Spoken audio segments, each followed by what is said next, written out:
In the early hours of March 3, 2025, along a misty stretch of highway cutting through Malaysia's Bilam Temengger rainforest, something happened that left even the most seasoned forest rangers in stunned silence.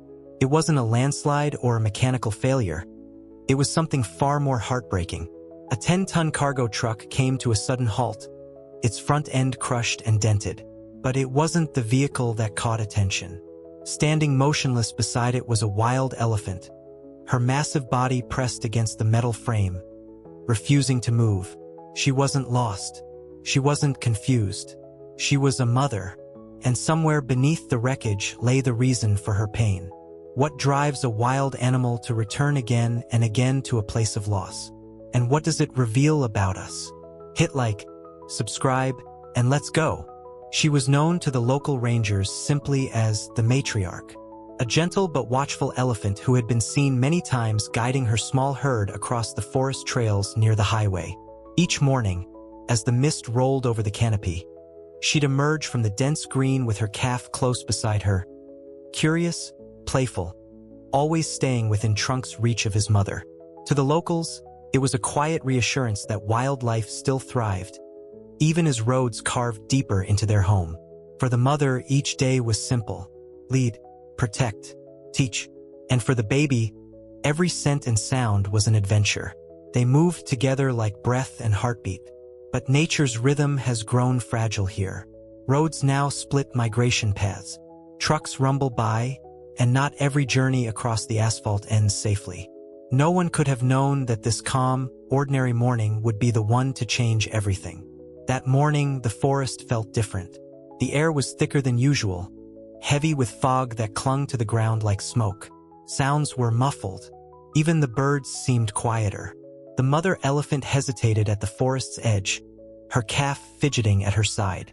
Across the narrow highway, the trees continued, as they always had, but something made her pause.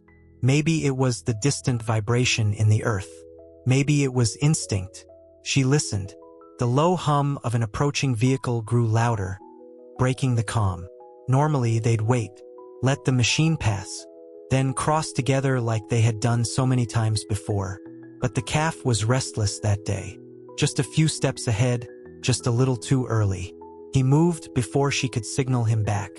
And in that moment, just a second too soon, the balance they had always trusted began to shift. The hum became a roar. A large transport truck, its cargo stacked high with crates, rounded the bend, headlights dim in the morning haze. The driver, focused on the road, spotted the mother elephant standing still off to the right. He eased off the gas but didn't brake. To him, she posed no threat, just another silent figure among the trees.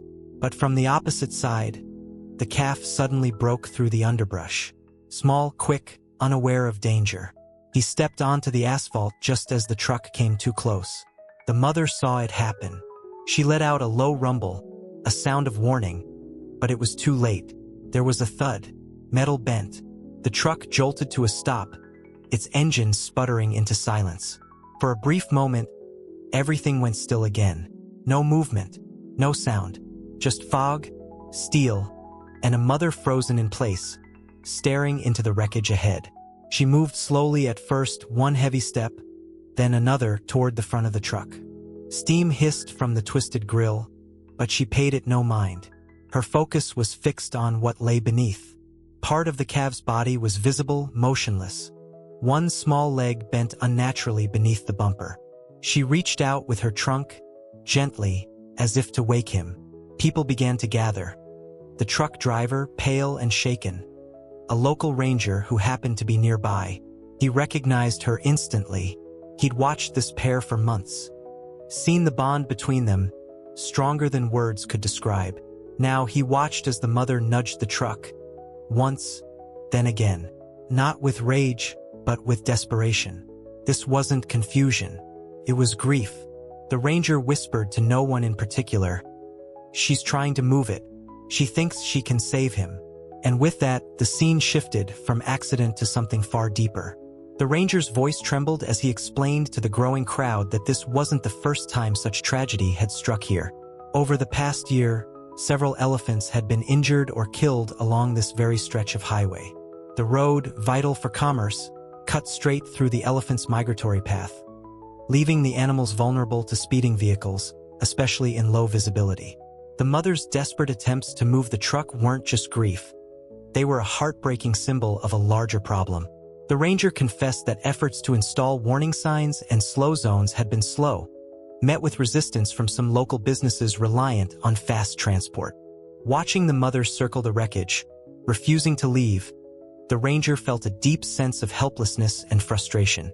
He wondered aloud, how many more will be lost before something truly changes? The weight of this question settled heavily on everyone there, including the silent mother elephant. As daylight faded, the mother elephant remained by the roadside, unwilling to leave the place where her calf had fallen. The ranger and the small crowd faced a painful dilemma: how to comfort her without causing more distress or forcing her into danger. The truck driver stood nearby, conflicted between guilt and helplessness, while the hum of distant traffic reminded everyone of the ongoing risk. Authorities debated whether to close the road temporarily or erect barriers, but progress was slow and uncertain. Meanwhile, the mother's grief seemed endless. Her body pressed against the cold metal as if trying to pull her calf back to life. In that quiet moment, a larger question loomed.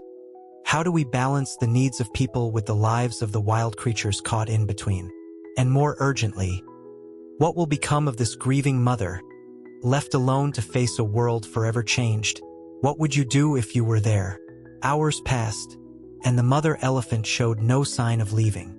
Night was falling, temperatures dropping, and the forest sounds changed. Shadows lengthened and unfamiliar noises stirred anxiety in the gathered crowd. The ranger feared for her safety. The roadside was no place for a grieving wild animal, especially with trucks still rumbling past in the dark. Rescue efforts stalled. There was no easy way to move her without causing harm or provoking panic. The mother's sorrow felt endless, a heavy weight pressing down on everyone watching. It seemed like this moment would mark a final goodbye. But then, just as hope seemed to fade, a team of wildlife experts arrived with tranquilizers and soft blankets, ready to gently guide her back to safety. It was a small ray of light in a dark night, a chance to save not just one life, but maybe many more in the future. With calm voices and careful movements, the wildlife team approached the grieving mother. Using a mild tranquilizer, they gently eased her into a safer part of the forest, away from the busy road. The mother's heavy breath slowed, her eyes softened, and slowly, she turned away from the wreckage, her mourning beginning to give way to survival. The ranger watched quietly, feeling a bittersweet relief. The calf was gone, but the mother's life and the lives of others could still be protected if action was taken. Plans for better wildlife crossings and clearer road signs were already being discussed by local authorities. That day, amidst heartbreak and loss, a spark of hope was born. It reminded everyone watching that even in the darkest moments, compassion and respect for nature can lead to change. How would you help protect wildlife in your community? Weeks after that tragic morning, the mother elephant was seen again, walking slowly through the dense forest, alone but alive. The road where her calf had died remained a somber reminder, but local communities began to rally for change. New signs were posted, and speed limits were enforced during peak wildlife crossings.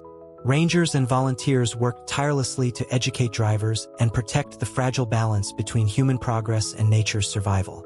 Yet, the question lingers: how many more lives must be lost before we truly listen? How often do we prioritize convenience over compassion, ignoring the silent costs around us? If you witnessed something like this, what would you do differently? Would you speak up or let it pass? The story of the mother elephant is far from over. What part will you play in the future of our shared world?